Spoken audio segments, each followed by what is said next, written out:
Well, our walk-up music is How Far Is Heaven by, is it Los Lonely Boys? Yeah.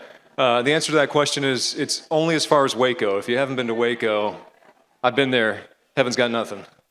Yeah, hi. My name is Wesley Gentle, for those of you who are joining us as we go on today. I serve as the Executive Director and President of Arts Fort Worth. It is our pleasure to be producing and hosting this event today. Thank you all so much for being here. Let's give yourself a round of applause for making it out today. Thank you. But the applause really belongs to our panelists today who've traveled much further than I have and probably most of us in this room, starting with Brendan, who's all the way from Houston. Fiona joining us from Waco. Martine made it all the way from Dallas. No, it's a long 30 miles, and there's so many things happening, so thank you for breaking away to be here with us, Martine. Y'all do have the QR code on the back of your name tags that gets you to the panel sessions information. The QR code's also on the door as well. I do encourage you to read the bios of our panelists here today to get a better understanding of all the amazing things they're doing in their communities. But what I can say, just real fast, to summarize, Martine is leading the Arts and Cultural Affairs Dallas office for the city of Dallas. Fiona is leading Creative Waco, a nonprofit in Waco that's similar to a counterpart of Arts Fort Worth, so to speak. And Brendan is the publisher and also an author with Glasstire, which I know many of us are familiar with. It's an amazing publication that really amplifies the visual arts all across Texas. And we're here to talk about the arts all across Texas. We spend a lot of time here in Fort Worth in our communities, doing great work, engaging with each other. But I don't imagine all of us have the privilege of seeing other communities with the lens that our panelists here have today. So I'm going to start kind of in a big picture, and we're going to drill our way down into the nitty-gritty of these communities, what's going really well, what are the challenges, what are the opportunities. But I want to start with Fiona, and I want to hear how you would describe the art community or the art scene in Waco. What's your feel or vibe of it? Well, thank you so much, Wesley, and thanks so much for the invitation to be here. I know it's really difficult to tell, but I'm not originally from Waco, and but I am very proud to call Waco home now, and it's been my privilege to establish Creative Waco. I'm the founding CEO of Creative Waco, which is the Arts Council for Waco and McLennan County, and kind of the hinterland of areas around there that need an Arts Council. To describe our community, I would say connected. We're a small community, and it really matters how relational we are in what we do with every aspect of what we do. And now that feels more important than ever. So my word is connected. No, I love that. I had the privilege of being down in Waco for Texans for the Arts inaugural art summit this past summer. Was it just this past summer?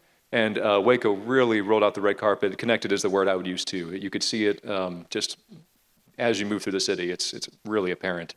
Martine, how would you describe the art scene in Dallas?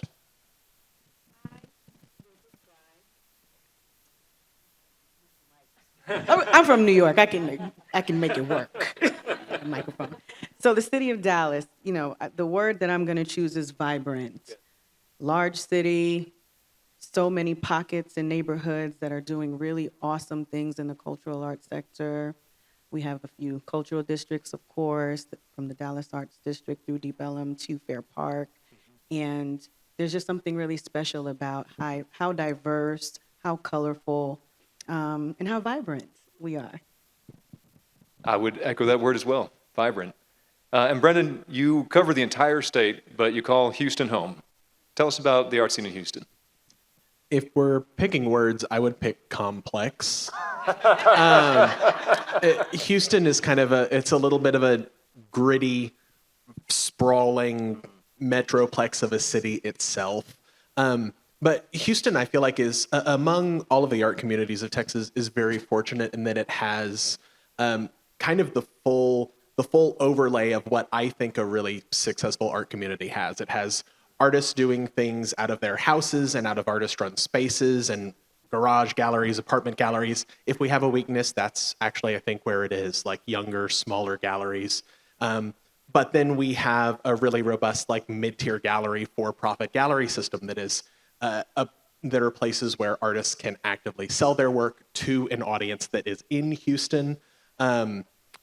Thinking further than that, we have a really strong tier of like mid-tier nonprofit organizations, the type of nonprofit organizations that keep artists in a city. It's the type of nonprofit organizations that you aim to show at in 3 years. And then once you get that show, you can aim to show at the next one 3 years later. And it's kind of it's the butter of what holds an artist in the city, because it's always a continuous opportunity for them to have. And then we also have, world-class Kunsthalles, non-collecting museums. And then we also have, the Museum of Fine Arts Houston, which is one of the best encyclopedic museums in the country, one of the most well-endowed museums in the country. I think they're either second or third, depending on what statistics you look at. And we have the Menil Collection and the Rothko Chapel, which if you go anywhere outside of Texas and say Houston, people are like, the Menil, because it's such a special little gem of a place. So I feel very lucky to be in Houston because I just kind of came up in a scene that has kind of a full cycle of what makes an art community, essentially, at least on the surface, successful. No, okay, complex is the word that we're going to go with. Yeah, complex. Yeah, no, I'm glad you said that, because really I think that's what we're here to do today, is sit with some of these complexities, understand them and spend time with them, but also talk about what underpins the successes that you're describing, right? How do these things happen? Because they don't just happen, right? You're describing a lot of complicated systems that are working together to make it happen. But let's keep zooming out here. So Fiona, as you kind of joked about in your introduction, maybe you've lived in some other places and done work in some other great, wonderful places. I understand you worked in arts administration in the United Kingdom. How would you compare arts and culture there, your experience of arts and culture there, and maybe the way the communities you worked in embraced arts and culture, to what you experience here in the States? That it could take a while to answer that, but I'm going to skim the surface because I think fundamentally the difference is one of economics, actually. And what's at the root of that economic difference is here we tend to lead our assumption about the kind of core and large support of the arts coming from the philanthropic, trust and foundation sector, with government elements kind of doing the strategic component, and it's almost the reverse in the UK. So, and one of the reasons for that, I think, is really interesting, and it's driven by the fact that higher education is generally free or very low cost in most of Europe.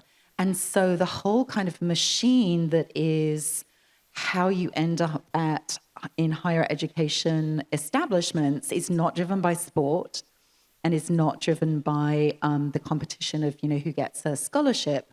And that means there's a larger piece of the pie for the arts. I grew up in an educational environment where a decent education was considered to be wide exposure to the arts from the moment you enter kindergarten to the moment that you leave high school.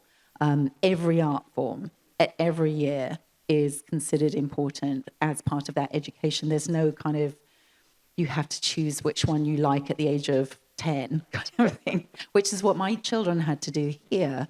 All of a sudden, we had to make decisions about, well, are you a musician or are you a theatre person? Are you a band person? Or actually, my kid was a band person at one point, in both senses of that. But sorry. Anyway. And so the idea that you have to specialize because that's the track that's going to get you a scholarship just doesn't exist. And that creates a very different kind of ecosystem.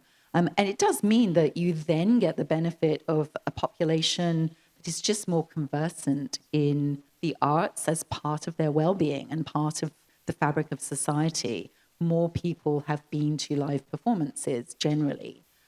That are kind of in what we would call the arts ecosystem. So there's kind of it's really interesting that the way that we choose to fund higher education has that kind of cascade effect of what we consider to be a well-rounded and successful education. And that's absolutely not, I mean, it sounds like I'm being very critical of this system. I would be critical of the UK system as well, because it definitely has its own issues. There are pros and cons to both. Neither one is perfect. But I do think there's a really different arts ecosystem and arts funding infrastructure that you end up with if you expose people to the whole menu of the arts from an early age right the way through their formal education. Wow, you just made a light bulb go off my head, Fiona. Thank you so much. And if you want the full menu of the arts, it's sitting right here. I think we've got pretty much everything represented. So maybe we can make that happen. Let's write down in our notebooks what ideas are coming out here. Martine, you also tipped your hand and let us know that maybe you've lived in some other places as well. And I know you've worked really, I think, on both coasts, right? So tell me, what do you experience differently from maybe your coastal work versus here in the center of the U.S. and Texas? Well, I'll just speak from the vein of working for city government. And what I find to highlight and celebrate about the city of Dallas is, like, we don't have to justify our work in the cultural arts by integrating so much or being a support mechanism. We are much, we're featured and supported as a priority. Whereas in other cities, you'll find that, if you don't have a bigger fish to align with, if you will, or you're not coming from the vein of integrating arts with another matter or subject, you don't have that defense or that, support for your cause. And so I like and appreciate that our city leaders and our city council members can appreciate our impact on quality of life in and of itself. We make things better. Art has a healing component. Art improves quality of life for residents. Art attracts visitors to a place. And so that's it. That's the statement. We don't have to, find any other ways to justify those statements. We don't have to give much evidence. The impact is very obvious. So I'm really grateful for that. Separately, I worked across the nation on the trauma-informed care side of arts integration. And so while I'm really well versed in how the arts can benefit that side of the work that folks do, serving the unhoused, serving victims of violence, aligning with different municipal police departments to help them reach residents in a better way. I like taking a lighter stroke and supporting art for art's sake, and simply ensuring that we're not only beautifying the city, but of course attracting folks to visit and supporting artists and arts organizations alike within the bounds of our city. What I find as a question is that before relocating to Dallas, I myself wasn't quite aware about how vast the cultural arts scene is in Dallas. And for some reason, folks aren't talking about Dallas as much in the larger cities, for one reason or another. And so for folks who've seen, I'm almost 3 years old with the city of Dallas, we've really made a stronger commitment to communicate externally, internationally, and nationally about what's happening in the city. We've really changed the way we communicate about our work. We have really amplified the work of the cultural artists and organizations by way of the different social media channels. And we've really committed to being better partners with the media who's here. Hey. some of whom are here, and thank you for being here. We have to shine a light on what's happening. You don't get to be one of the largest cities in the nation without having, trustworthy infrastructure, good food, safe place for folks to live and work and play. And then to me, next is a really wonderful art scene. And so part of what it's tasked for us in our Dallas Cultural Plan and policy is to communicate about it to that end and communicate in a way that folks can receive the information. And so you'll see that information in different languages and different platforms, and we want to make sure that we're accessible in that way. Well, Dallas is lucky to have you, Martine. May I jump in with just a quick comment? Because I'm a huge admirer of what Martine has managed to do in Dallas. And I think you have achieved nothing short of a miracle with your ecosystem there, because the fact that you were able to get voted Nothing Shiny, Nothing New investment in cultural infrastructure, no one does that. That's amazing. How many Well millions done, of dollars? Dallas. 79. $79 million Yeah. in a It's bond lot of package. dollars. Okay, that's no small feat. Came down to, okay, we'll talk about the bond program just really quickly. Because, I mean, we don't have enough money to really do what we need to do to care for our 20 cultural arts facilities that are under our umbrella. However, we have a council that really understands that you can't make great art in a facility that's not particularly safe or conducive for folks to come and see and enjoy and engage, folks to rehearse, and on and on and on. And so, yes, we certainly secured a historic amount for our bond program for 15 of those 20 cultural facilities, but, or maybe I should say, and that those dollars are going to deferred maintenance.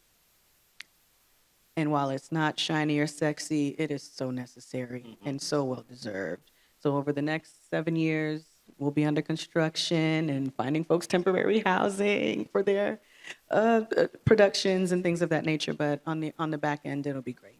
So thank you. And we're about to dive into the not shiny or sexy stuff, but let's stay in the fun part of the session for just a second longer with Brendan.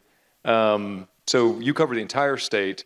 So we've kind of compared, the other international partners to the U.S., other parts of the country to Texas, so to speak.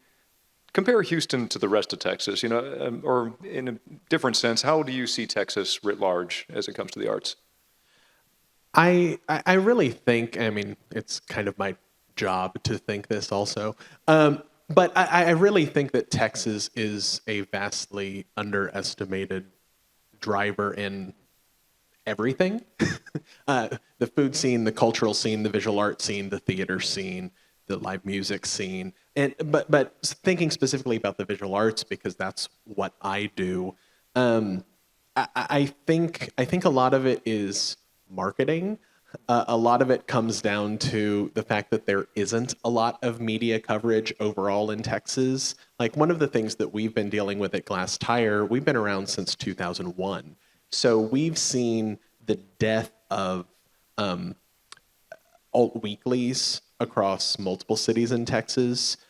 We used to have kind of a pipeline of writers who would be able to eventually write for us, or who wrote for us and also contributed to other publications. So there was kind of a collective effort of publications across Texas doing the work of not only publishing art writing, but training art writers. And when those alt weeklies closed, artists, art spaces, theater groups, musicians, everyone lost coverage. But what we also lost was any sort of feasible pipeline of art writers being trained so that they could write for any of the remaining outlets. So what Glasstire is dealing with, what Texas is dealing with, is that dearth of arts coverage. And I think that also kind of ripples into the national perception of Texas. Like, if you ever see coverage of Texas, let's forget about the arts for a moment. If you ever see coverage of Texas in national publications like the Washington Post or the New York Times or the New Yorker, or, oftentimes it's about contentious political things that many people disagree with that are happening here. Who would guess? So it's a wider publicity and optics issue that Texas is dealing with, because if the rest of the country is reading about how Houston's electric grid can't survive a freeze, they're not going to think, oh, I should go to Houston, I should move to Houston, Houston must be this amazing, vibrant place, right? And I think that really kind of hinders all of us. Like, one time for a grant application, I had that question asked, that what's the biggest challenge that you're dealing with? And the cop-out answer, but very real answer, is always money or resources, or being able to find people who can actually support and do your programming, because they're also pulled in many different ways in the arts. But I think the biggest thing is the perception of Texas. And sometimes that's Texas's perception of itself. Like, thinking about the arts coverage, if our own local communities if the arts that are happening in our local communities is not being reflected and amplified back to those local communities, only the people who are directly engaging with that programming are the people who even know that it's available to them.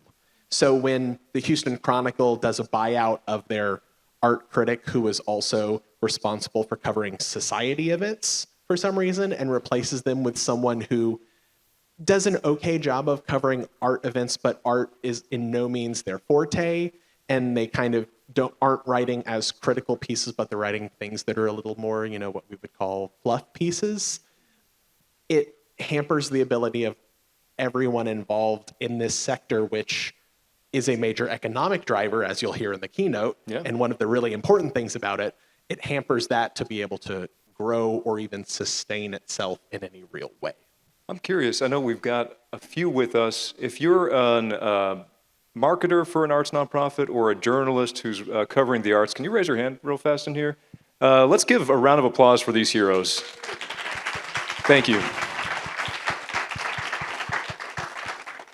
So let's, and we'll try to do it kind of quickly, although y'all have already laid the groundwork for a lot of this and shared some really important details. But let's pull back the hood on the engines in our community, right? There's obviously a lot of different nonprofits and government entities and individuals and things that are all working together to make art happen. And I selfishly want to know what they are so I can, keep track of what's going well and what's not going well in our community. I think maybe a lot of us feel the same way, right? So let's start. Fiona, I think we share some DNA in our institutions, right? Because you lead a nonprofit. Arts Fort Worth is a nonprofit. Tell me a little bit about how Waco does their arts infrastructure.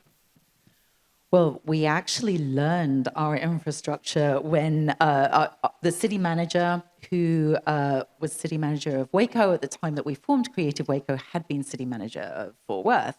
Dale Fissler, dear friend, amazing guy. And so we actually have an ecosystem, or we have a model that is built very closely on what you have here in Fort Worth. Is your question like, what is our kind of ecosystem? Yeah, what are the different kind of ebbs and flows? Kind of like what? Yeah, what are like what's the engine that drives the machine? Kind exactly of thing? where Right. the funding, the facilities, the some of the main players. Yeah. Yeah, well, money. But I mean, truly, it starts with community. It really starts for us. We had to build, just as Brandon was saying, our self-identity in Texas often does not pivot around how artistic we are. I was talking to a group of firefighters yesterday who are, I think they think they're going to have a sculpture forced on them. They were too polite to say that to me, but they were very clear that they want a bronze statue that looks like a fireman outside the fire station and that nothing else is really on the table. And I think that's really, it's probably very emblematic of a kind of identity that we have of what it means to be a man. Certainly, I mean, I think there's a whole kind of package of masculinity that goes into that. But also what it means to be a Texan, and what it means, what we should prioritize if we are going to live a successful life. And yet, kind of going from, I think, Brandon, you absolutely hit the nail on the head. While we have this kind of gap in terms of how we understand the importance of the arts, unless you live in Dallas, and how we're willing to, because I think how important we consider something is directly correlating to how well it gets funded. Funding is not a problem. It's the why that is at the root of why arts is struggling for funding, and that why that is all kind of wrapped up in people are struggling to find meaning, they're struggling to find connection, they're struggling to find all kinds of things that actually make life worth living. The arts delivers that more than anything else I know. And yet we don't have that self-realization in our culture. At the same time, we do a lot of things which I would consider culturally artistic that are not categorized in that way. And so we kind of have this disconnect between what we invest in. So our community invests hugely in rodeo, which I would consider to be a cultural, I would consider that a cultural phenomenon, but does not correlate the kind of artistry and craftsmanship that goes with a lot of the things in that ecosystem with arts and with the creative process. So I think there's a little bit of a kind of reclaiming of what the ground is that actually is the arts, and that's partly what we've been trying to do in Waco. So in terms of how that engine drives, the very fact that we won support from our city kind of from the get-go was incredibly important. We were lucky enough to have a group of what became the first board of Creative Waco that were people who represented sectors that were not the arts, but believed passionately that the arts were important for the thriving of our community. And that really drove a lot of the success and the kind of those wheels of funding that we then saw, because they were able to advocate in a way that I could not. Of course, I'm going to say, you should fund the arts, it's important. But when they say it, it means something different. So when our business community, when our education community, when our civic community was able to get behind that vision and say, we've been wanting this for years, now we have to be able to put arms and legs on that wish list in the form of creating an organization which is going to carry our hopes and our strategy and the way we take things forward. So that has resulted in we've been able to increase investment in the nonprofit arts sector in our community tenfold, which I think is a big win. Yeah. And we, thank you. And you know, we have the nonprofit impact of the arts and cultural sector has increased over 16%, even through the pandemic, which again has been a huge win. And we're seeing that, and people tell me they see and enjoy that kind of flourishing in our community. So the proof of the pudding kind of is in the eating, because now people get to do stuff that they always wished they could do, but they couldn't, and they didn't know how to ask for. So going back to what is actually the engine, I think the engine at its core is advocacy, being able to make the case for how to live into the things you didn't even dare to dream for, because that's what the arts delivers every single time. Things you didn't even dare to dream for. That, someone write that down. That's, yeah. Martine, you've already, shared a little bit about the different cultural districts and the amazing victory over, preserving 15 of the 20 facilities that are in the city's care. Tell me a little bit more about the engine in Dallas, because as I understand it, you've got your department, but you work with some pretty amazing partners around the community to make things happen. Yes, we do. So we actually just turned 35, by the way. Hey, Office of Arts and congratulations. Culture, mid-30s. Some ladies know what that means. And I'd be remiss if I didn't mention, that we are guided and advised by an 18-member Arts and Culture Advisory Commission. 15 of those members are appointed by their respective council district member and the mayor, and then 3 of the members of the commission are at-large positions, and they automatically become members of our Public Art Committee. And so we've got 2 standing committees on that commission, the Public Art Committee and the Allocations Committee. Allocations Committee supports our office staff with allocating the funds that we give out. This last fiscal year, our budget was roughly $31 million, split between the general fund as one source and then hotel occupancy tax as our second source. Last Wednesday, the council passed a wonderful increase for us.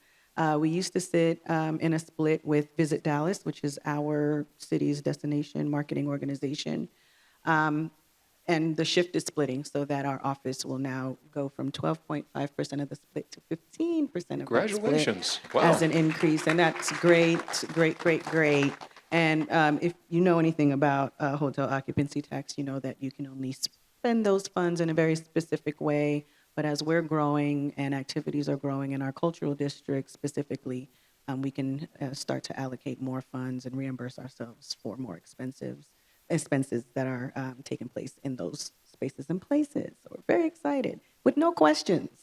You know, it's a big deal when nobody has a question for you at a city council meeting. That's what I like. So that's a great big deal. Our staff is about 120 folks. Administrative staff is roughly 30 folks. I office in the attic of the Majestic Theater, I like to call it. Don't spend much time there, obviously. With 20 facilities, I spend a lot of time out and about. 4 of our cultural centers are city managed. 2 of the performance venues, the Majestic and the Moody, are also city managed, and the remaining facilities are partner managed. An example would be the AT&T Performing Arts Center, Dallas Museum of Art, and the like. Kalita Humphreys Theater with Dallas Theater Center there. And so while we are taking care of those facilities, by roof and maintenance in one way or another, those organizations are operating and programming in those spaces and places. And that keeps us really, really, really busy. Really, really, really, really, really, really busy. Really busy. Roofs and reverberation doors. You people know that stuff. I'm like, what? I've climbed every facility in heels, back, attic, anyway.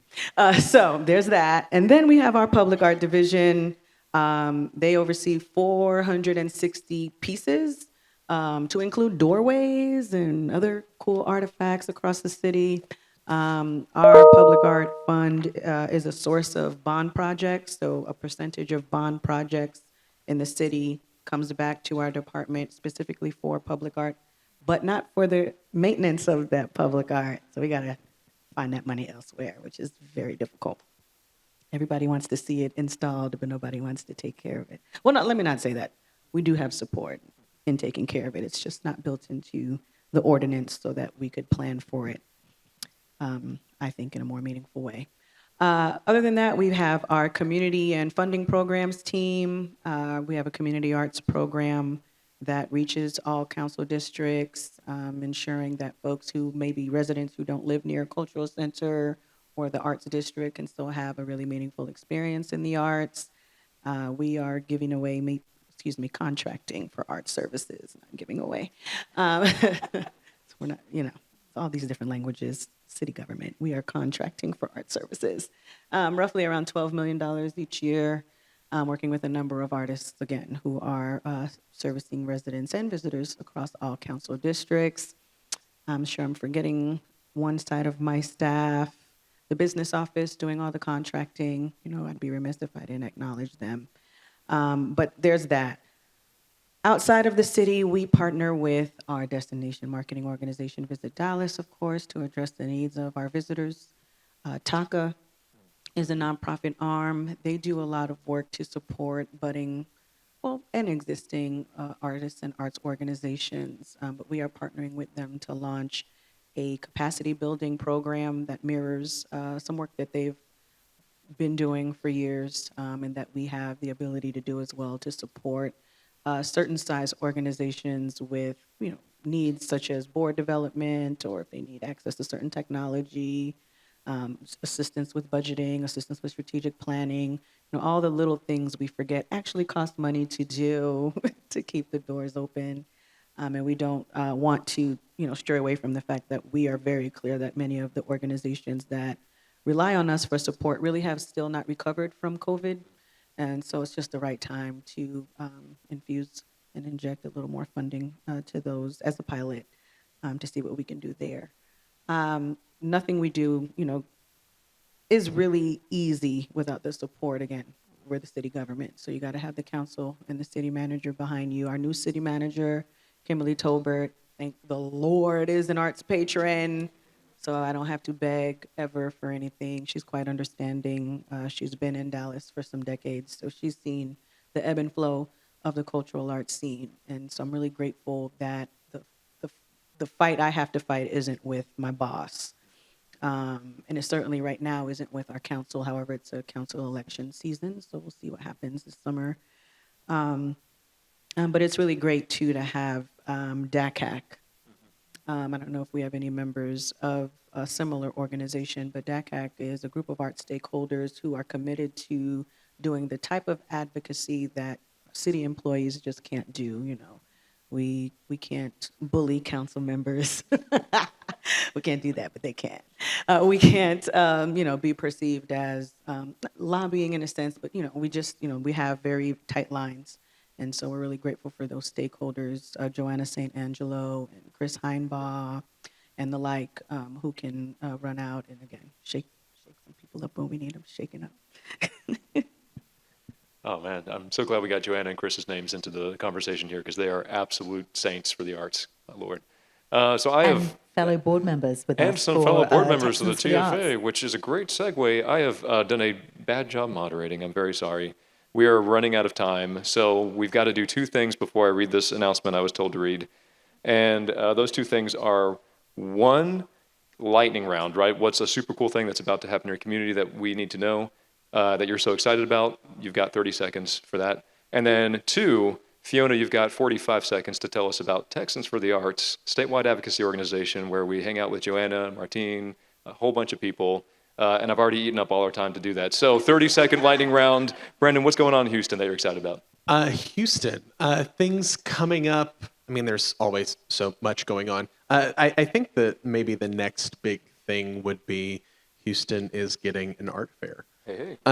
Houston has had an art fair before. Houston had two art fairs that kind of battled each other, both went down in quality and eventually killed each other. So there's a little PTSD in Houston about art fairs. I think I can't speak for all of Houston. Houston isn't a monolith, but most of us are very hopeful that this could be, I don't know, the start of something, or it could help bring some people into Houston who maybe have felt like they haven't had a reason to come to Houston in the past. Art fairs are complex beasts. Houston's a complex city, but it's going to be fascinating. It's happening in September. It's an invite-only art fair. There's many great galleries coming in from out of town. So I'm intrigued to follow the path of the art fair and what happens. Too. Fiona, what's going on in Waco?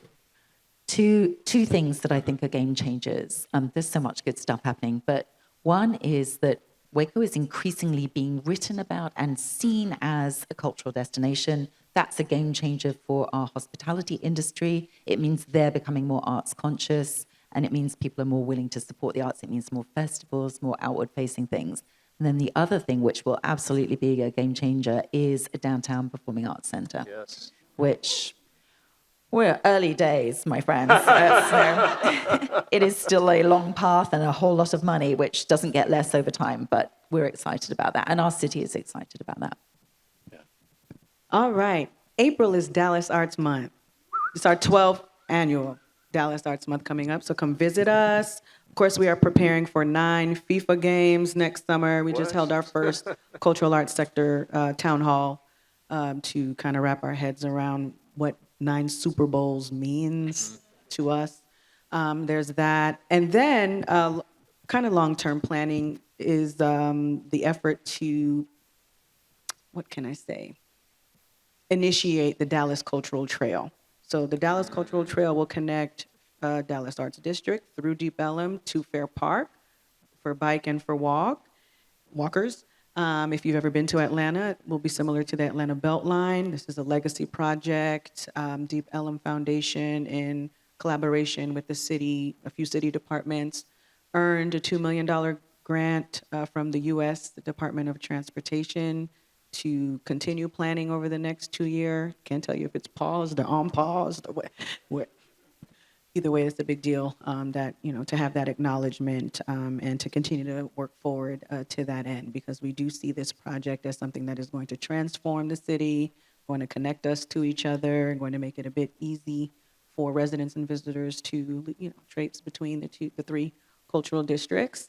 And we're really excited about what that, what that will entail as far as public art being included on that trail and the type of opportunities, economic opportunities for folks even outside of the cultural arts sector. That's what I've got. That's awesome. And then I promised a spot for Texans for the Arts because people need to know about the great work that you're leading us through, Fiona, as chair of Texans for the Arts. I'll try and do it in 20. So, Texans for the Arts, I have the honor of serving as president currently, and it's the organization that represents arts leaders, arts champions, arts advocates statewide, every kind of community across our entire state. We have seen in the last few years per capita arts funding across the US. Texas was 49th out of 50 at the bottom of that ranking. Last time I said this, people were thinking, oh, Texas is so high. No, we are like the second lowest. We were the second lowest. We've gone 50th? up. People always ask me that, and I really need to find that out. I didn't want to dump anyone in that. But anyway, all of that to say, like, we don't need to know who's last. We need to be like getting higher up that rank, That's the right which we answer. have done actually. So the Texans for the Arts exists in order to make sure that at state level, our legislature, decision makers, people who are making decisions, not just that fund the arts, but also impact the arts, fully understand the value of the arts to our state and to our communities, that vehicles like the hotel occupancy tax are fully realized and protected as vehicles for supporting arts at local level, and that we have decent money flowing through Texas Commission on the Arts. It looks, I should maybe not speak too soon, but certainly from the latest legislative update and the budget that just got passed by the Senate, it does look like we will have an increase for the arts this year, which would be great.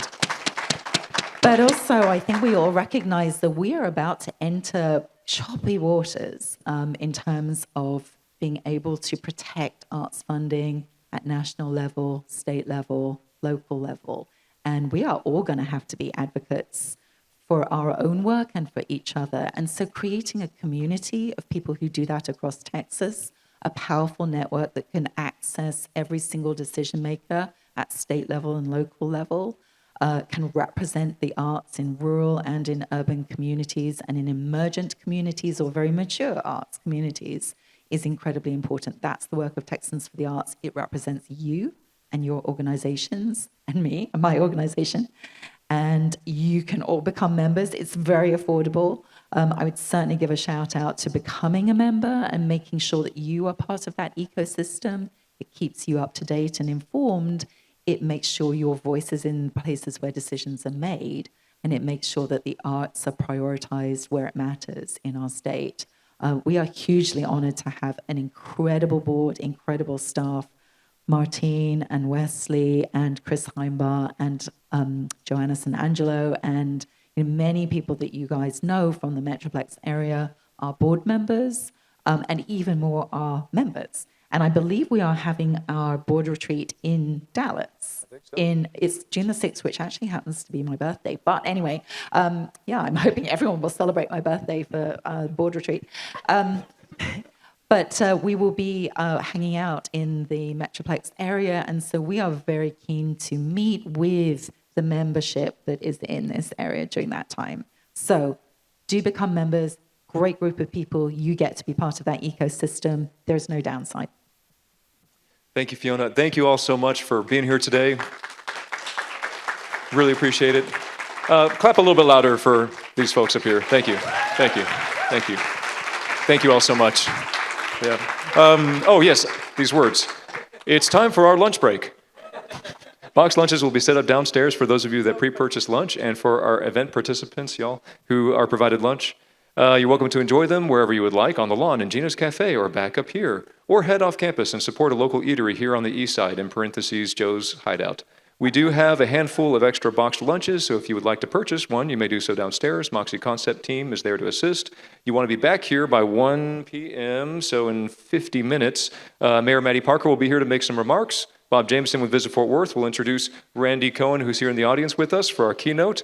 And then Sam Bowler, who I think is also in the audience, is going to announce something very, very, very, very awesome. So I'm getting the all done signal, and we're all done. Thank you all so much. Have a good lunch. We'll see you soon.